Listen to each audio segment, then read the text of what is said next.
오늘 함께 나눌 말씀은 누가복음 9장 57절부터 62절까지의 말씀입니다. 누가복음 9장 57절부터 62절까지의 말씀입니다.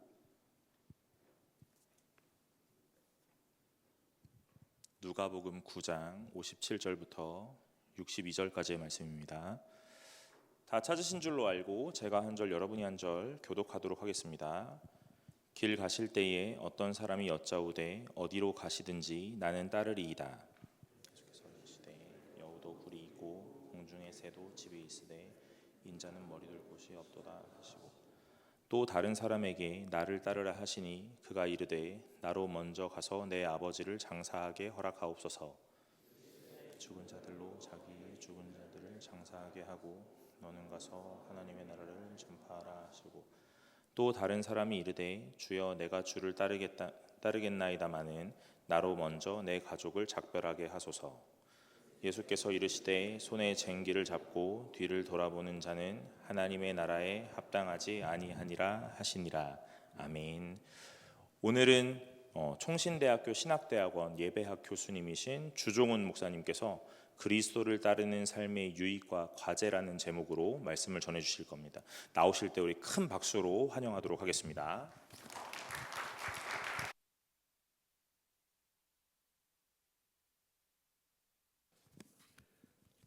그리스도의 은혜와 평안이 우리 청년들 형제 자매들에게 가득하기를 소망하며 인사드립니다. 저쪽에서 여기까지 오는데 굉장히 머네요. 그리고 우리 김지호 형제님 기도해 주셨는데 죄송합니다. 진 목사님이 말씀 전하셔야 되는데 제가 진 목사님의 아바타로 오늘은 대신해서 말씀 전하도록 하겠습니다. 일단 청년 형제 자매들이랑 함께 만나서 예배를 드리는 것 자체만으로도 저에게 큰 감사인데 신앙, 우리가 가지고 있는 신앙, 믿음은 언제 어떤 상황에서도 중요한 하나의 내용으로 정리가 됩니다. 그리스도와의 관계를 구축하는 과정과 방식입니다. 우리의 모든 신앙은 어떤 경우에도 믿음의 대상이신 그리스도와의 관계를 신실하게 구축하는 과정과 방식입니다. 이것은 우리의 신앙의 가장 중요한 주제인 영생 곧 구원하고도 연결되어져 있습니다. 영생은 성경 전체 가운데 요한복음 17장 3절에서 이렇게 정의합니다. 영생은 구원이고 구원은 영생인데 우리 시대의 말로 하면 풍요로운 삶입니다. 유일하신 참 하나님과 그의 보내시니 예수 그리스도를 아는 것이라고 이야기합니다. 그리스도를 아는 것이 영생이라면 이런 질문을 해볼 수 있겠죠. 나는 그리스도를 알고 있는가입니다. 오늘 앞에 앉아 계신 형제님이 어쩔 수 없이 저랑 눈동자를 좀 마주칠 것 같은데 화면을 보지 마시고 실제 얼굴을 보세요. 그러면 훨씬 더 친숙하게 느껴질 수 있습니다. 그리스도를 알고 계십니까? 라는 질문이 자신에게 주어졌다고 생각해 보십시오. 내가 그리스도를 알고 있는가 한번 생각해 보라는 겁니다. 그리스도를 안다라는 말은 그리스도에 관해서 아는 것을 뜻하지는 않습니다. 그리스도에 관해서는 이단이나 사이비도 잘 알고 있죠. 무신론자도 적그리스도인들도 그리스도에 관해서 많이 합니다. 하지만 그리스도를 안다라는 것은 지식과 정보로 아는 것이 아니고 인격적으로 알아가는 것입니다. 앞에 계신 형제님, 제가 이름을 모르는데 이름이 어떻게 되세요? 파란색 셔츠. 어딜 봐? 문지석. 문지석 형제님 저를 혹시 아시나요? 모르죠. 이 정상입니다. 저에 관해서는 알아요. 좀 전에 진 목사님이 소개했잖아요. 저 목사라는 것, 학교에서 가르치는 자라는 것, 요 정도는 알지만 저는 모릅니다. 그리스도에 관해서 아는 것이 아니라 그리스도를 아는 것입니다. 우리가 이 질문을 생각해 봐야만 합니다. 성경 공부를 통해서 내가 그리스도에 관해서 알고 있는가가 아니라 내가 직접 내 시간과 삶의 과정에서 그리스도를 알아가고 있는가입니다. 여러분들이 연애를 한다면 그 대상에 관해서 정보를 수집하고 정리하는 것이 아니라 그 대상과 함께 시간을 보내며 알아가는 것, 이것이 인격적으로 연애할 때 쓰는 방식입니다. 내가 너를 알아간다. 예수 그리스도를 알아간다라는 말은 그런 의미가 있습니다. 우리가 그리스도를 알아가는 인격적인 관계의 구축에는 특징이 있습니다. 그리스도가 우리에게 다가오셔서 우리를 부르시고 우리는 그 부르심에 반응하는 것입니다. 사실 우리가 주님을 부르고 주님이 우리에게 반응하기를 원하지만 사실 관계의 출발은 주님이 우리를 부르시고 우리는 그 부르심에 반응하는 삶을 살아갑니다. 주님께 반응하는 삶은 우리에게 있어서 가장 아름다운 모습이기도 합니다. 성경에 보면 주님께서 우리를 부른다라는 단어가 있는데 음성학적으로만 한번 들어보십시오. 부르다라는 단어는 callin입니다. 중요한 건 아닌데 음성적으로 카알레인인데 아름답다, 선하다 이런 표현이 카알론 카알로스라고 이야기합니다. 세상에서 가장 아름다운 것이 무엇이냐면 우리를 향해 다가오셔서 부르시는 그 부르심에 반응할 때 가장 아름다울 수 있다는 것입니다. 젊은 시절 우리의 삶을 가장 아름답게 살아가는 것은 나를 향해 다가오셔서 반드시 부르시는 그 부르시는 부르심에 반응하는 삶의 모습이 아름답습니다. 그럼 어떻게 반응할 것인가입니다. 오늘 우리가 읽은 본문에 보면 어떤 사람들이 주님을 따른다라는 표현이 주어집니다. 주님을 향해 반응하는 가장 아름다운 모습, 그 반응의 구체적인 모습은 주님을 향해 따라가는 것입니다. 주님을 따라가는 것은 우리의 삶에 있어서 가장 중요한 신앙의 실천이죠. 마가복음 1장에 보면 하나님께서 예수 그리스도를 통해 하나님 나라를 전파하시면서 세 가지를 요청했습니다. 때가 차면 하나님 나라가 가까웠으니 너희는 회개하고 믿어라. 그리고 또 하나가 있습니다. 나를 따르라라고 이야기했고 사람들이 주님을 따랐습니다. 만약에 여러분들이 하나님 나라에 있다면, 하나님 나라 안에 있다면 세 가지의 반응을 보여야만 합니다. 회개, 믿음, 그리고 따르는 것입니다. 회개와 믿음은 교회 공동체에서 아주 강조하기 때문에 쉽게 접하지만 따르다라는 것은 선택으로 생각할 수 있는데 선택이 아니라 하나님 나라에 속한 모든 백성에게 있어서 반드시 따라야 하는 의무 그리고 책임이 주어집니다. 그것이 하나님 나라에 속한 자들의 모습이죠. 그런데 우리가 주님을 따르는 것은 단순히 하나님 나라에 속할 뿐만 아니라 우리 시대에서 내가 누구인지를 이야기해 줍니다. 여러분들이 예수님을 믿는 믿음의 사람들로서 누구인지를 표현하는 가장 친숙한 표현이 무엇이냐면 지석이 나는 그리스도인이다 입니다. 그렇죠? 물어봅니다. 너 예수님 믿니? 그럼 나 그리스도인이야 라고 이야기합니다. 근데 성경에 우리가 누구인지에 대한 정체성을 드러내는 표현에 그리스도인이다 라는 표현은 딱 3번 나옵니다. 3번. 그 3번 나오는 표현을 가지고 오늘날 우리가 누구인지를 말해주고 있는데 사실 성경, 신약성경 전체에서 주님과의 관계 속에서 따르다, 따름, 따르는 것, 따르는 모습과 관련된 표현은 몇 번 정도 나올 것 같습니까? 질문입니다. 질문자의 의도를 생각해 보십시오. 많으니까 물어보겠죠? 몇 번 정도 나올 것 같아요. 어쩔 수 없이 계속 지석이는 불려집니다. 왜냐하면 오늘 이 메시지와 연결되어져 있어요. 그래서 제일 앞에 앉으셔서 어쩔 수 없습니다. 좀 부담이 되실 수도 있는데 답변하지 않을 때도 괜찮아요. 생각만 하시면 됩니다. 성경에 몇 번 정도 나올 것 같습니까? 생각했죠? 많이 나와요. 답은. 그렇죠? 3번이 아니에요. 몇 번 정도 나올 것 같으세요? 생각해 보셨나요? 무려 270여 번 나옵니다. 그러니까 내가 누구인지를 드러내는 정체성의 가장 성경적인 표현은 나는 그리스도인이다 라는 표현보다 나는 그리스도를, 즉 주님을 따르는 자다라고 표현하는 것이 훨씬 더 성경적으로 내가 누구인지를 드러내는 방식이라는 겁니다. 내가 주님을 따른다. 따른다라는 것은 무엇일까요? 주님을 따른다라는 것은 그 따르는 모습에 대한 분명한 지향점이 있습니다. 주님과 함께하고 주님을 본받고 주님처럼 행동하는 것입니다. 내가 주님을 따른다라는 것은 늘 주님과 함께하는 것입니다. 그리고 주님처럼 되는 것입니다. 그리고 주님처럼 행동하는 것입니다. 이것을 신약성경 전체에서 그리고 기독교 역사에서는 제자도라고 이야기합니다. 오늘 우리가 읽은 본문은 제자도, 주님과 함께하고 주님을 본받고 주님처럼 행동하기 위한 그 삶의 모습이 우리에게 다가올 때 어떤 유익이 있으며 그 유익이 우리 가운데 주어질 때 어떠한 삶의 모습으로 반응할 수 있을지에 대해서 말해주고 있습니다. 57절에 보면 목사님이 먼저 읽으셨기 때문에 우리가 귀로 따라가는데 다시 한번 보십시오. 이런 표현이 있습니다. 길 가실 때에 어떤 사람이 여짜오되 어디로 가시든지 나는 따르리이다. 우리가 주님을 따를 때는 길 가는 인생의 여정에서 따르는 것입니다. 여러분이 주님을 따를 때에는 어떤 일로 특별한 사건에서 따르기보다는 인생의 길에서 따르는 겁니다. 그런데 지금 젊은 청년 형제 자매들의 삶에 인생길은 생각보다 쉽지 않습니다. 확실성이 없어졌잖아요. 확실한 진리도 없고 확실한 선도 없고 확실한 아름다움도 없습니다. 구심점도 사라졌습니다. 교회가 중심이고 권위다라는 말을 하기가 어려울 정도로 여러분들은 신앙생활을 하기가 굉장히 어렵습니다. 그런데 우리가 우리의 인생길에서 경험하는 가장 아픈 상실이 무엇이냐면 이야기의 상실입니다. 함께 공유하는 이야기가 없어졌습니다. 나의 이야기는 있는데 우리 모두가 함께 공유하는 이야기가 없습니다. 그래서 내 이야기를 옆에 있는 친구가 들어줬으면 좋겠지만 앞에서 목사님이 매 주일마다 하나님의 말씀의 이야기를 제시할 때는 관심이 있는 듯 하지만 마음속에 깊이 들어오지 못하는 이유가 있습니다. 여러분의 문제가 아니라 우리의 삶의 문제입니다. 우리 시대에는 함께 공유하는 이야기를 쉽게 인정하지 않습니다. 그런 때 나타나는 현상이 하나 있어요. 함께 공유하는 이야기가 없으면 항상 두 가지에 집중합니다. 팩트 체크를 하는 겁니다. 무슨 말만 하면 이게 사실입니까? 그게 사실이에요? 그게 사실입니까? 이런 생각이 마음속에서 주어집니다. 목사님, 저는 한 번도 그런 팩트 체크 같은 거 안 해봤습니다 라고 하시면 반대의 현상이 있는데, 그게 바로 음모론입니다.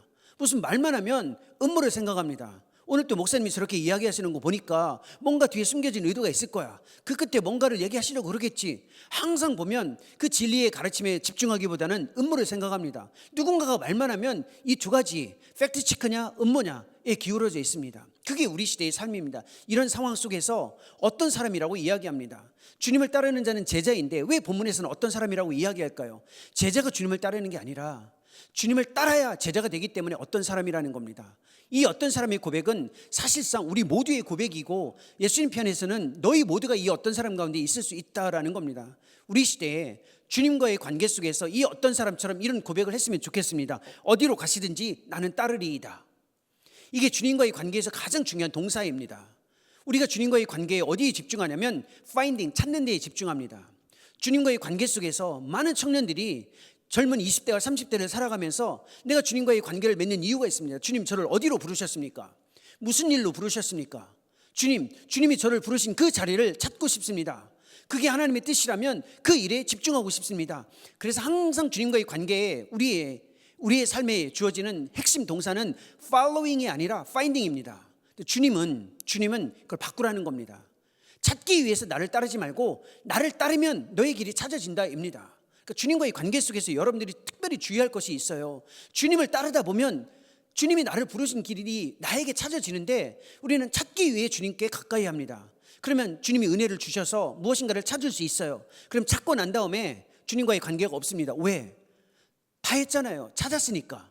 주님이 원하시는 것은 네가 무슨 일을 해도 괜찮다.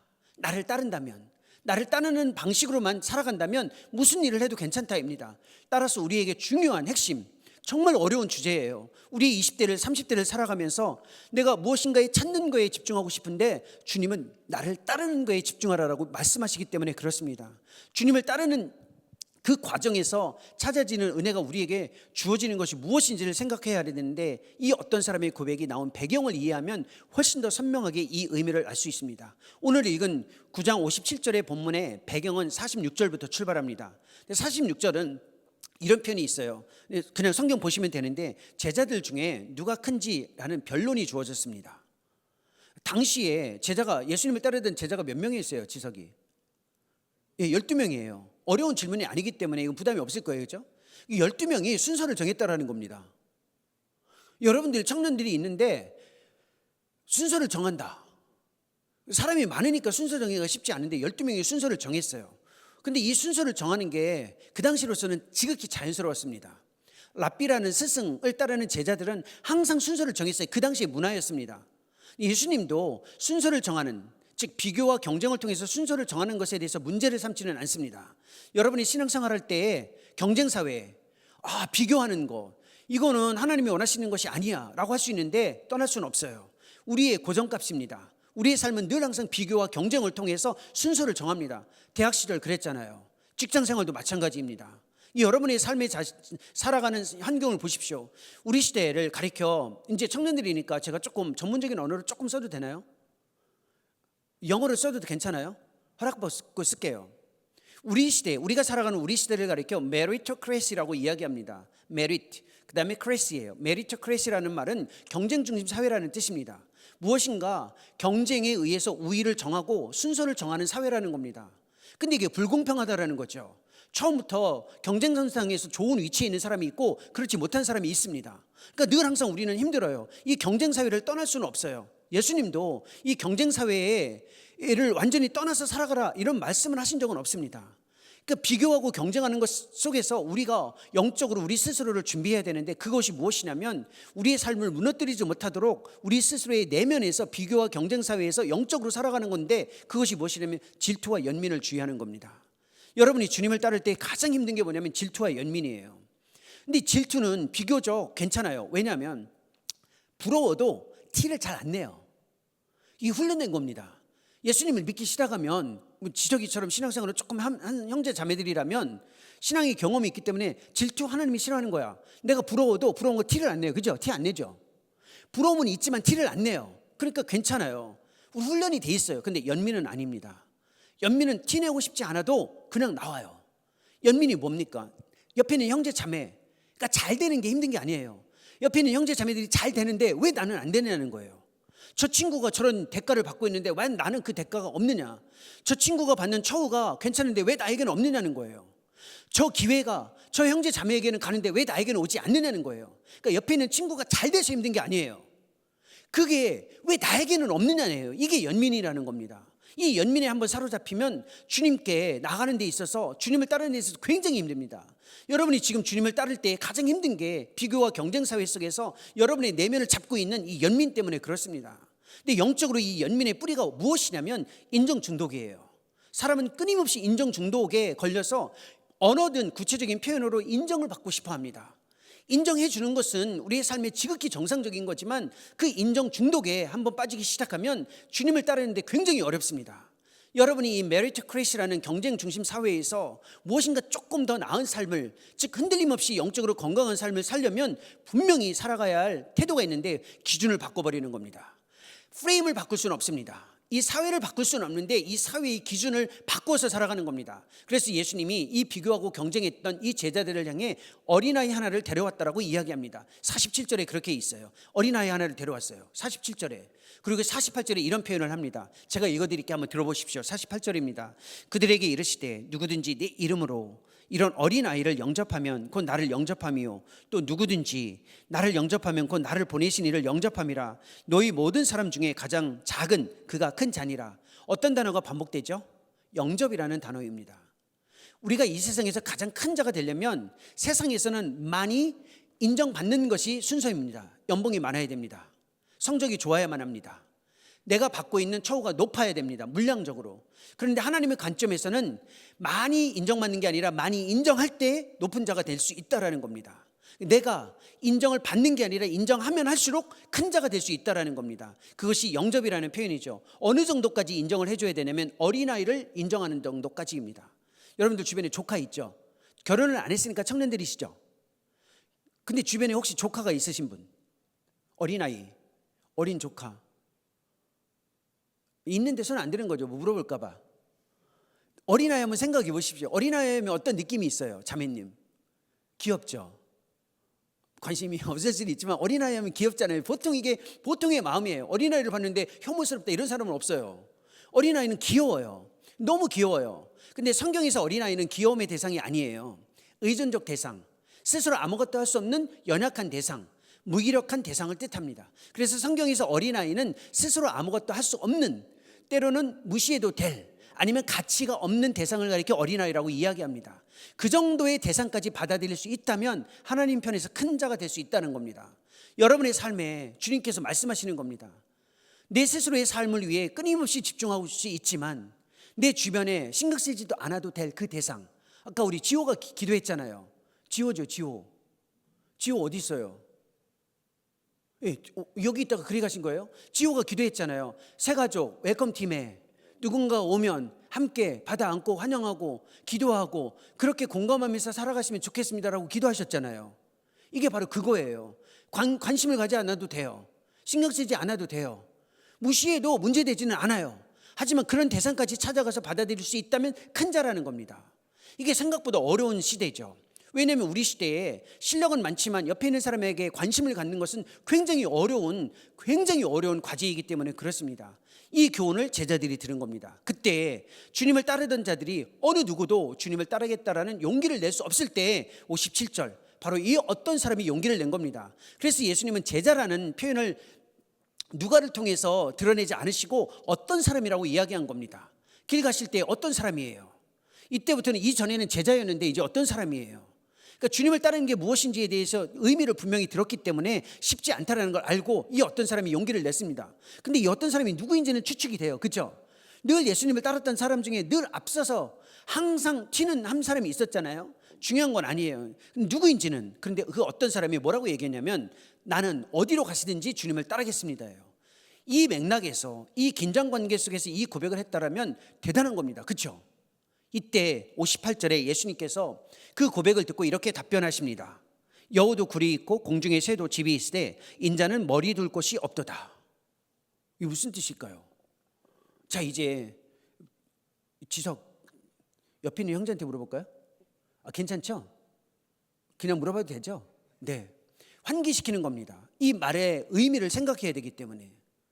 주님을 따라도 주님이 뭐라고 얘기하냐면 여우도 굴이 있고 공중에 나는 새도 집이 있는데 인자 나는 머리 둘 곳도 없다. 이 말은 형제님 이름은 김건 이름이 건이에요. 건이 네가 나를 따라도 예수님 편이에요. 건이 네가 나를 따라도 너에게 줄 수 있는 게 없다 뜻이에요. 인자는 머리 둘 곳도 없다고요. 누울 곳조차 없는 나다. 그래서 네가 나를 따라도 내가 너에게 줄 수 있는 게 없다라는 뜻이에요. 주님을 따를 때 우리의 기대, 우리가 주님을 따를 때 얻을 수 있는 유익이 있을 거라고 생각을 하는데 내가 기대하는 것, 주님을 따랐을 때 분명히 무엇인가가 있을 것이다라는 나의 기대가 나에게 주어지지 않는다라는 겁니다. 섭섭할 수 있죠. 주님을 따를 때 주의하라는 겁니다. 내가 주님을 따를 때 내가 무엇인가를 얻기 위해 주님을 수단화하지 말라라는 거예요. 주님을 따를 때 이거 주님 따르면 주님이 나에게 이것 좀 해주시겠지 이렇게 수단화하지 말라라는 거예요. 아니면 목사님 저는 주님 따를 때 뭐 얻으려고 따르는 거 아니에요. 괜찮아요. 하지만 내면에서 불편을 해소하기 위해 주님을 따르지 말라라는 거예요. 주님을 이용하지 말라라는 겁니다. 주님을 수단화하지 말라라는 거예요. 주님을 수단화한다라. 이게 우리 시대의 가장 큰 위험 중에 하나입니다. 그래도 청년들이니까 아까 지석이가 허락했으니까 영어 써도 되는 거죠 이제. 우리 시대에 주님과 관련되어지는 주님을 따르는 신앙의 현상을 가리켜 뭐라고 이야기하냐면 Moralistic Therapeutic Deism이라고 이야기합니다. 도덕적 치유적 이신론이라고 이야기해요. 줄여서 MTD라고 이야기합니다. 도덕적 치유적 이신론이에요. Moralistic Therapeutic Deism. 이게 무슨 뜻이냐면 예수님을 믿어요. 착해요. 천국을 꿈꾸면서 살아가요. 다른 사람들을 해롭게 하지 않아요. 다른 사람들이 나에게 해롭게 하는 것도 별로 좋아하지 않아요. 이걸 하나님께 연결하는 겁니다. 잘 들어보십시오. 예수님을 믿어요. 착해요. 천국을 소망합니다. 그리고 나서 하나님을 힘들게 하지도 않아요. 조건은 이겁니다. 하나님 저도 힘들게 하지 마세요. 이겁니다. 이게 바로 하나님을 믿되 하나님과의 관계를 딱 설정해 놓는데 이 믿음은 어떤 믿음이냐면 하나님을 즉 그리스도를 필요할 때만 찾는 겁니다. 그리스도를 필요할 때만 찾는 신앙을 가리켜 도덕적 치유적 이신론이라고 이야기합니다. 따르는 게 아니라 관계가 없는 건 아닌데 필요할 때만 부르는 겁니다. 도와달라고. 이러한 신앙을 가리켜 우리 시대의 언어로 말하면 지니의 신앙이라고 이야기합니다. 지니는 들어보셨죠? 지니 누가 생각나요? 요슬램프의 지니가 생각나요? 아니죠. KT 인공지능 지니가 생각나시죠? 둘 다 생각 안 나요? 지니는 생각나야 되잖아요. 우리 집은 SKT라 U+라 지니가 없어요? 어쨌든 지니가 알라딘의 요슬램프의 지니이든 KT 인공지능 지니이든 공통점이 있습니다. 이 지니는 부르면 나와서 도와줘야 되고 답변을 해야 돼요. 부르지 않았는데 나와서 답변하거나 뭔가를 하면 혼나요. 예수님을 그렇게 생각하는 사람들이 많다는 겁니다. 예수님과의 관계가 있는데 기다렸다가 부르면 나와서 도와줘야 되고 부르지 않았는데 나오면 부담스러운 겁니다. 그렇게 하지 말라라는 겁니다. 그러면 섭섭할 수 있어요. 여러분 편에서. 그러면 목사님 주님을 따를 때 주어지는 유익이 없습니까? 진짜 없나요? 그럼 내가 주님을 따르는 이유가 뭔가요? 하지만 행간을 읽으셔야 돼요. 불과 여러분들이 짧게는 2, 3년 전에 길게는 10여 년 전에 수능시험 보셨잖아요. 문제 중에 가장 쉬운 건 관찰 질문인데 조금 어려운 질문은 뭐예요? 행간을 읽어내는 질문입니다. 네가 나를 따라도 네가 기대하는 것은 줄 수 없다. 이 말은 네가 기대하는 건 줄 수 없지만 줄 수 있는 게 따로 있다라는 뜻이에요. 그게 뭘까요? 주님을 따를 때 우리에게 주어지는 최고의 유익이 무엇일까요? 우리가 기대하는 것은 얻을 수 없지만 얻을 수 있는 게 있습니다. 그게 바로 그리스도 자신이에요. 주님을 따를 때 얻을 수 있는 최고의 유익이 뭐라고 했습니까? 나는 머리 둘 곳이 없다. 그럼 주님이 우리에게 줄 수 있는 건 뭐예요? 주님 자신이에요. 우리가 주님을 따를 때 얻을 수 있는 최고의 유익은 주님 자신이라는 겁니다. 주님을 따를 때 얻을 수 있는 최고의 유익으로 받아들인다면 주님을 수단화하지 않고 주님을 즐거움의 대상으로 바꿔요. 즉 즐거움의 대상으로 인정한다라는 겁니다. 그리스도는 즐거움의 대상이지 이용, 수단의 대상이 아니라는 거예요. 그러면 여러분에게 묻겠습니다. 여러분 무엇을 즐거워하십니까? 여러분의 삶에서 가장 즐거운 것이 무엇이에요? 만약에 여러분이 그리스도를 즐거워할 수 있다면 주님과 함께하는 신앙의 유익이 무엇인지를 정확하게 알고 있는 거예요. 하지만 그리스도가 아닌 다른 것을 즐거워하면서 그 즐거움을 위해 그리스도 주변에 맴돈다면 그리스도를 모욕하는 거라는 겁니다. 여러분 빼앗긴 즐거움을 찾으셔야 돼요. 참된 즐거움이 그리스도 안에 있지 않을 때에 여러분의 삶 자체는 끊임없이 그리스도 주변에서 어긋나기 때문에 그렇습니다. 빼앗긴 즐거움을 다시 회복하세요. 진짜 무엇에 즐거워하십니까?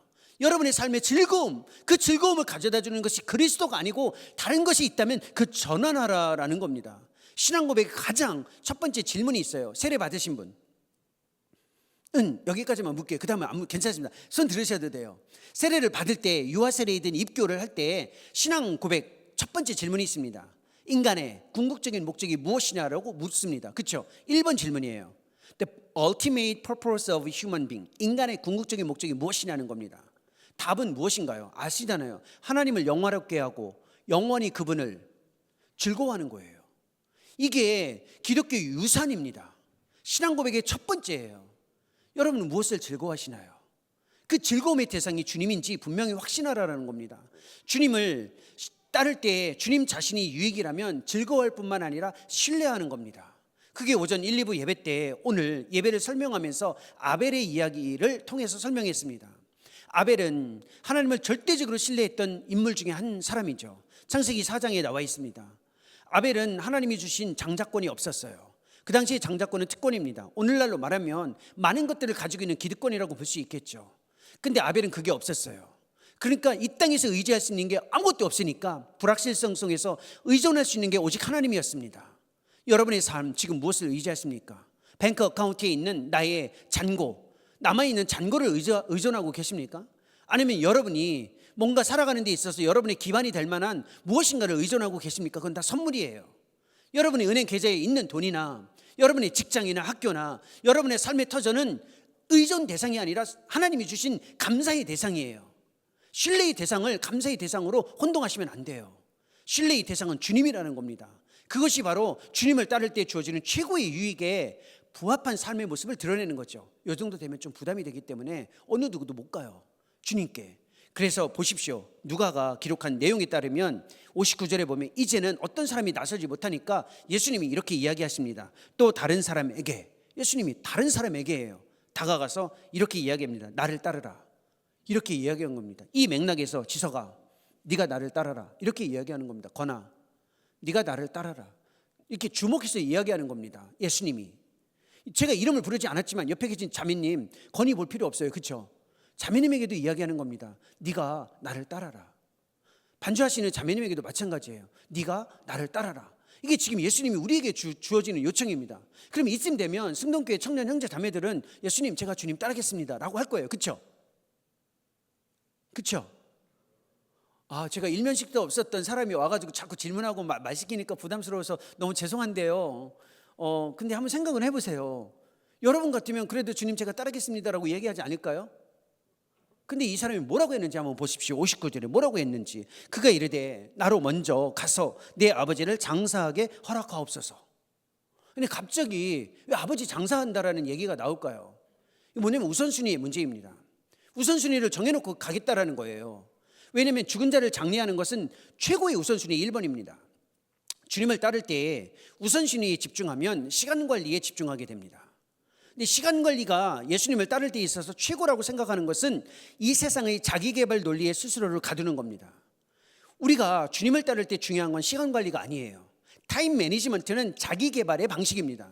주님을 따를 때에는 시간 관리가 아니라 집중력 관리예요. 주님을 향한 집중력이 시간 관리보다 더 중요합니다. 왜냐하면 시간 관리는 일이 많으면 너무 힘들고 일이 없으면 공허해져요. 하지만 집중력을 관리하면 일이 많든 없든 흔들림 없이 살아갈 수가 있어요. 내가 일이 많아서 일이 없어서 벅차고 공허한 게 아니라 하나님께 집중하고 있으면 흔들림 없이 살아갈 수 있다는 겁니다. 그래서 그리스도인에게 필요한 태도는 이 우선순위에 의한 타임 매니지먼트, 시간 관리가 아니라 하나님을 향한 어텐션 매니지먼트가 훨씬 더 중요한 과제입니다. 이때 뭐라고 예수님이 이야기하시냐면 답변을 이렇게 이야기했습니다. 죽은 자들로 60절입니다. 죽은 자들로 자기 죽은 자들을 장사하게 하고 너는 가서 하나님의 나라를 전파하라. 예수님이 이야기하셨어요. 이 말은 세상 일과 영적인 일을 구분하라는 뜻은 아니에요. 하나님 나라의 가치를 둔 삶을 살아가라는 뜻입니다.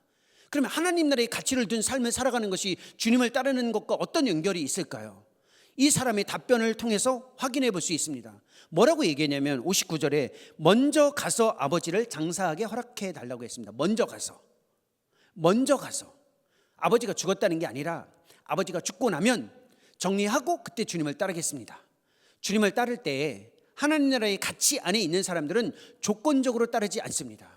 조건적으로 따르는 걸 경계하라는 겁니다. 이 일이 해결되고 나면, 이 문제가 정리되고 나면, 이 상황이 깔끔하게 해결되면 내가 주님을 따르겠습니다.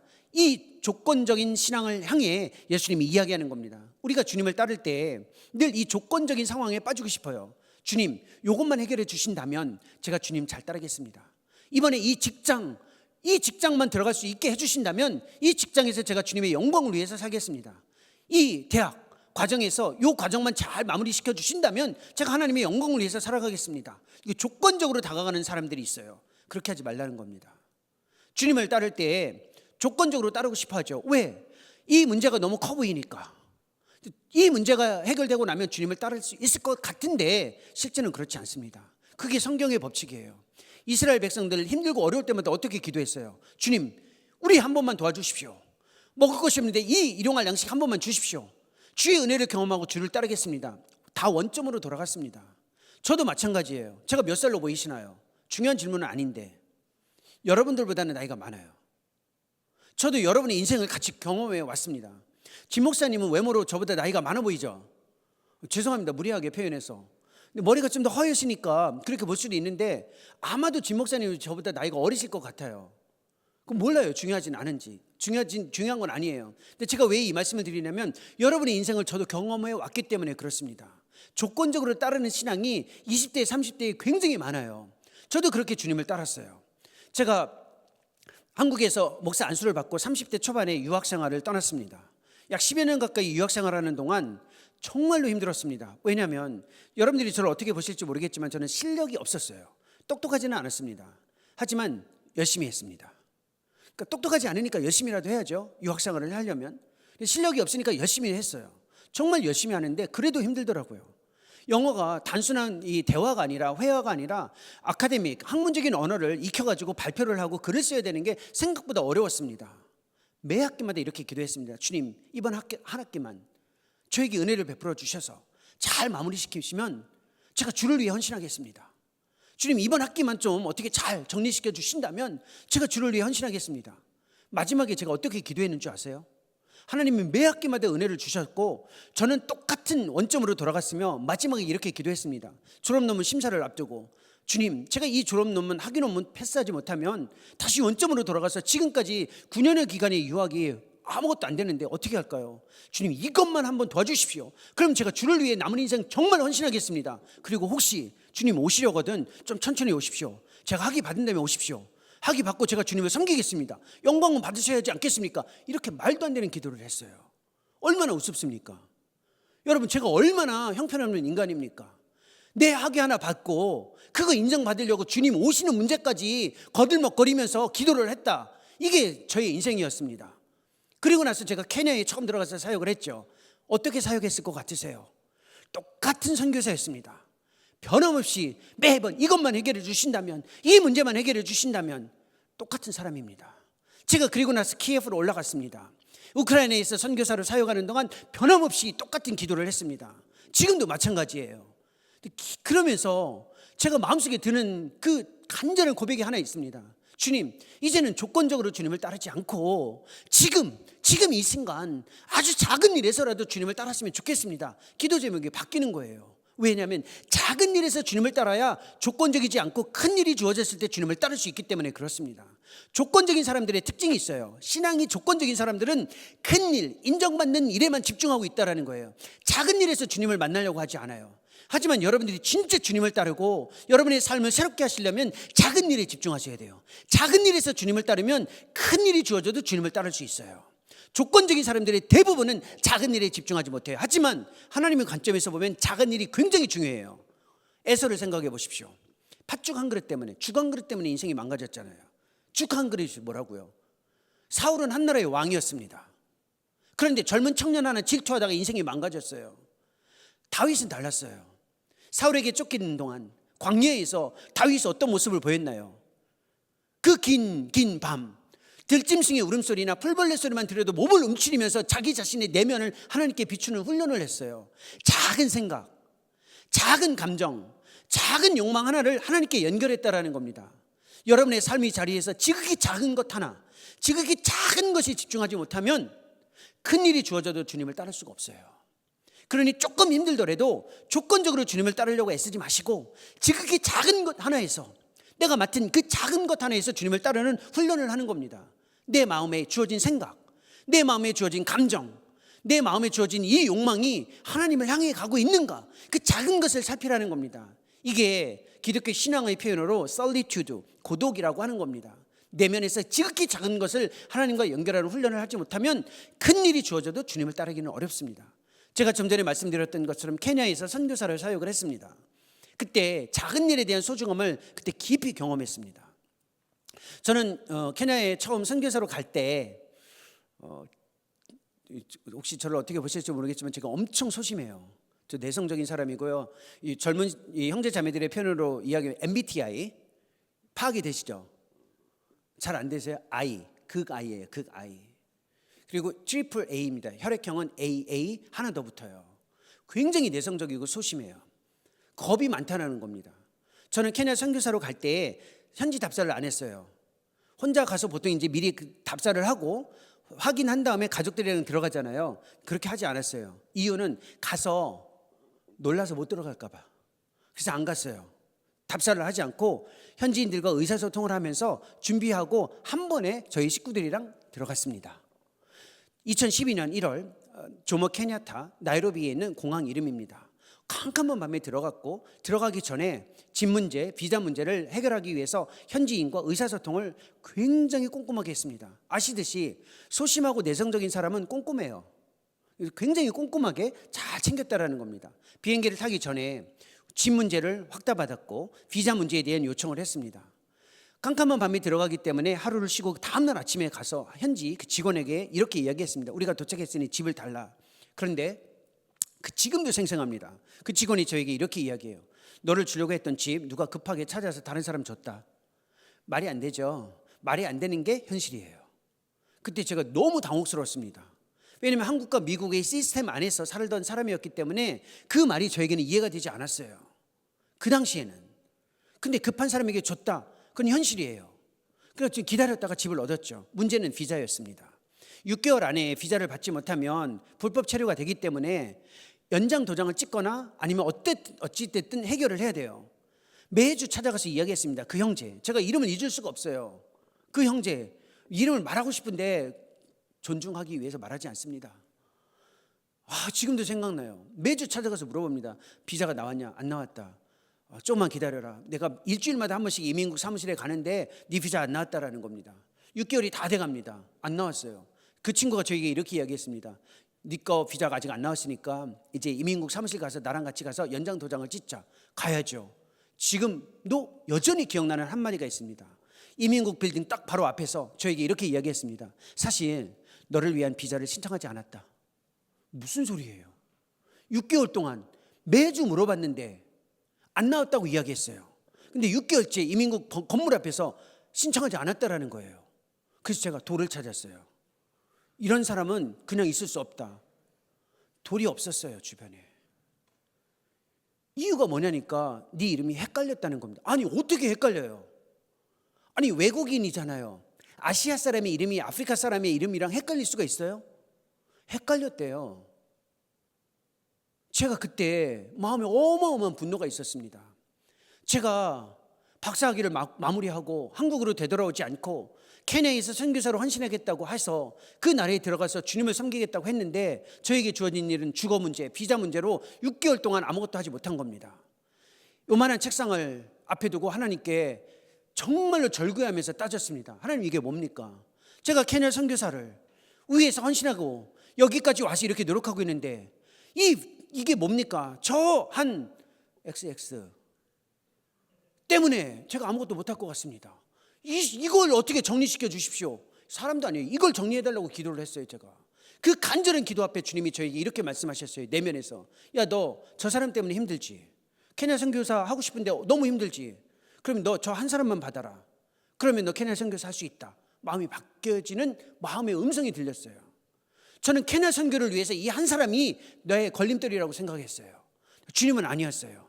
이 한 사람만 섬기면 케냐를 섬길 수 있다라는 겁니다. 여러분의 삶도 마찬가지예요. 이 작은 것 하나 때문에 내가 주님을 섬기기 어렵다. 이것 때문에 내가 주님을 가까이 하는 게 어렵다. 사람일 수도 있고 일일 수도 있습니다. 주님은 우리에게 다시 이야기해요. 그 작은 것 하나에 그 작은 사람 하나를 네가 섬길 수 있다면 청년부 형제자매들 다 섬길 수도 있고 네 직장도 마찬가지이다. 네가 그 사람 때문에 직장 생활을 못할 것 같으면 그 한 사람만 섬겨봐라. 그러면 너는 인생이 다시 모든 사람을 섬길 수 있는 능력이 너에게 주어질 것이다. 이 말입니다. 조건적으로 따를 때 우리의 걸림돌은 현실이에요. 지극히 작은 그 일, 그 한 사람만 넘어설 수 있다면, 그 사람을 받을 수 있다면 주님을 따를 수 있다라는 겁니다. 이쯤 되자 어떤 사람이 이제 용기를 내요. 그래서 61절에 이런 표현이 주어집니다. 또 다른 사람이 이르되 주여 내가 주를 따르겠나이다마는 나로 먼저 내 가족을 작별하게 허락하소서. 주님을 따르겠다라고 끊 이야기하지. 지저귀 같으면 그냥 끝냈을 거예요. 그죠? 이쯤 되면 너무 진지하잖아요. 주님 그럼 따르겠습니다. 끝이어야 되는데 뒤에 조건이 있어요. 식구들에게 이별하고 오겠다라는 거예요. 건희 어떻게 생각해요? 건희도 그렇게 얘기는 안 할 거 아니에요. 그죠? 이쯤 되면 분위기가 있잖아요. 그럼 말하지 않고 따르겠습니다 하면 되잖아. 근데 작별하고 오겠대, 가족들이랑. 그러면 가족하고 작별하겠다라는데 그거 못 시켜줘요? 아니 지석이 한번 생각해 보세요. 예수님이 이 정도는 들어줘야 되잖아요. 근데 답변이 참 이상해요. 그게 62절이에요. 62절 같이 한번 읽어볼까요? 이 구절 예수님의 답변이 같이 읽겠습니다. 예수께서 이르시되 손에 쟁기를 잡고 뒤를 돌아보는 자는 하나님의 나라에 합당하지 아니하니라 하시니라. 무슨 뜻이에요? 주님을 따를 때 쟁기를 잡고 뒤를 돌아본다. 과거에 매이지 말라라는 겁니다. 내가 주님을 따를 때 과거에 매이는 이유가 있어요. 일단 힘들면 과거를 생각해요. 힘들면. 언제 힘들어요? 지금이 제일 힘들어요. 늘 현재가 힘들어. 그러니까 늘 과거를 생각해. 내가 그래도 주일학교 다닐 때는 좀 했는데, 내가 학생부 때는 좀 열심히 했는데, 몇 년 전까지만 해도 내가 주님 앞에서 이렇게 헌신했는데, 과거에 기반을 두는 거예요. 이유는 뭐냐면 내가 주님을 따를 때 가장 온전한 모습이 내 경험과 생각에 갇혀있기 때문에 그렇습니다. 이 말은, 뒤를 돌아보지 말라라는 말은 내 경험과 생각에 갇혀서 주님을 따르는 일을 제한하지 말라라는 뜻이에요. 하나님이 우리를 따르라고 요청할 때에는 우리가 경험했던 것에 기반을 두고 그것을 이어가게 하는 게 아니에요.